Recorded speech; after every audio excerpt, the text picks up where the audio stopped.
fishing news is brought to you by Navionics, Okuma, and Yozori. Hi there, Toby Lapinski for the New England edition of the Fisherman magazine with this week's web video fishing forecast for New England. Well, if you didn't get a chance to check out the 2019 Boat Buyer's Guide, which appears in the January print issue of the Fisherman magazine, it is now available at thefisherman.com. And I gotta say, there are so many awesome new boats that we had to break it out into two big parts. So check out both sections today and stay tuned for the Boat Motor Buyer's Guide for 2019, which will be posted online next week.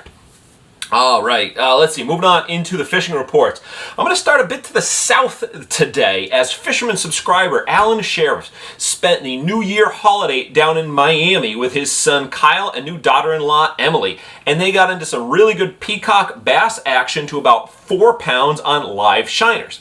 Now, if you've ever been interested in taking a trip down south, if you're down there vacationing this winter and you want to get in on some of this type of fishing, last spring our very own Michael Caruso was down in Miami targeting peacock bass with a couple of local guides, and he put together a short video on the fishery, which you can see right now at thefisherman.com.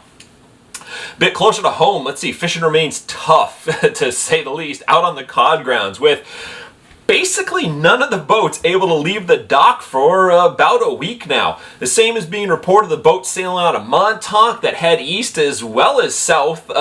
So it's not just us here in New England who are suffering the fate of an angry Mother Nature of late.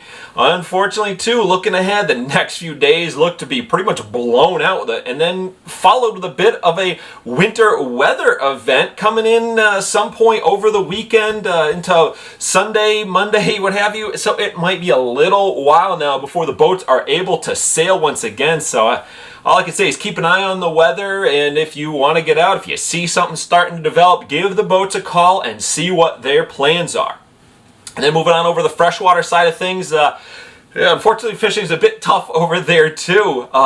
It's sort of been just cold enough to make open water fishing tough, as there's been skim ice forming at times, and conversely, fishable ice remains a little more than a pipe dream unless you're willing to travel quite a ways inland. I did get word there's some ice to be had out in western Massachusetts and obviously up into Vermont, New Hampshire, and Maine where it's been consistently cold.